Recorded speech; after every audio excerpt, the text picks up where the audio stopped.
Ito ang top 5 na pinakadelikadong daan sa buong mundo. Ang una ay ang Atlantic Ocean Road sa Norway. Halos lahat ng lugar sa Norway kabilang na ang Atlantic Ocean Road ay magbibigay sa iyo ng mga makapidyo hiningang tanawin. Habang ang ilang kalsada ay ligtas na daanan, sa ibang parte naman ay sobrang delikado. Ang pinakanakamamatay na bahagi ng daan ay sumusukat ng 5.2 milyang layo o 8 kilometro.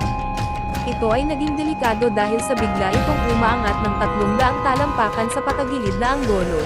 Sa buwan naman ng taglamig Kulay ay biglang kumukurba. Swerte ka kung hindi masaktong bumabagyo kapag dumaan ka dito. Ang pangalawa ay ang Baber 0915 sa Turkey. Ang 66 na milyang daang ito sa Turkey ay may 2 pitsyam na sobrang kurbadang daanan. Ang mga pakurbang ito at wala man lang harang na kapag dumiretso ka dito ay siguradong tigok ka. Mga eksperto lang na driver ang pwedeng dumaan dito. Sa sobrang delikado nito, pinapasara ito kapag taglamig na kahit na maingat kang magmaneho dito. Ang mabigat na ulan ng niebe o avalanche o kaya pagbuho ng lupa ang papatay sa'yo, pero kahit na sobrang delikado ang daan na ito, lagi namang ginagamit o dinadaanan ng mga nakatira doon. Ang pangatlo ay ang Fairy Meadows Road sa Pakistan. Isa ito sa pinaka-nakamamatay na daan sa Pakistan. Ito ay may 12.6 kilometro hanggang sa Gilgit-Baltistan region. Ang daan na ito ay binubuo lamang ng mga tipak-tipak na bato at hindi ito solid. Ito din ay sobrang sikip na daan na wala man lang harang sa gilid. Ang konting pagkakamali mo lang ay siguradong mahuhulog ka sa sobrang taas na bangin. Pang-apat ay ang Goryeo Tunnel Road sa China. Ginawa itong daan na ito para maabot at mapuntahan ang isang mamamayan sa imposibleng napupuntahan. Nakakabilib nga ang paggawa dito para makapunta sa Goryeo Village, pero ang tunnel na ito ay sobrang delikado. Ang paggawa dito ay umabot ng 5 taon at ginamitan ng maraming pampasabog. Ang tunnel na ito ay walang kasiguraduhan kung ligtas nga bang daanan ito.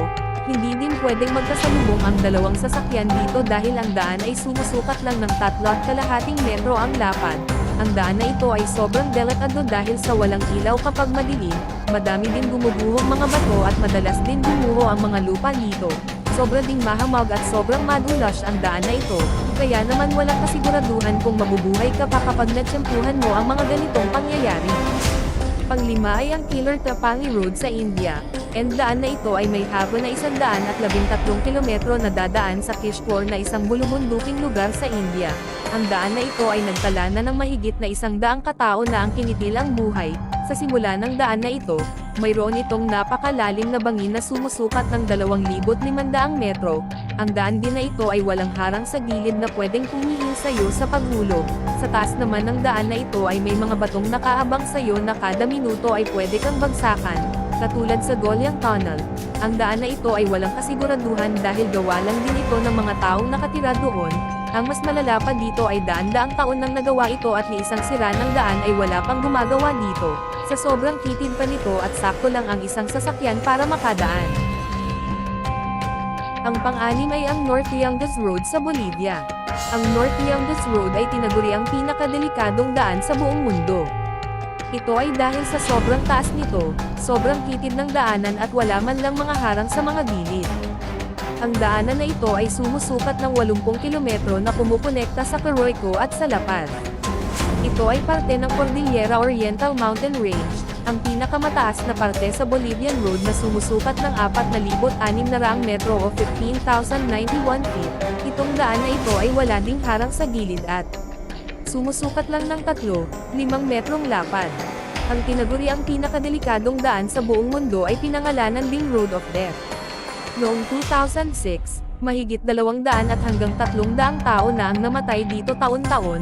Noong 2006 din ay nilagyan na ito ng mga harang sa mga ibang bahagi nito at medyo pinalawak din ang madadaanan. Gayunpaman, ito pa rin ay sobrang delikado na daanan. Yun lamang. Kung gusto nyo pang makapanood ng mga videong ganito, mag-like, follow, share at comment kayo.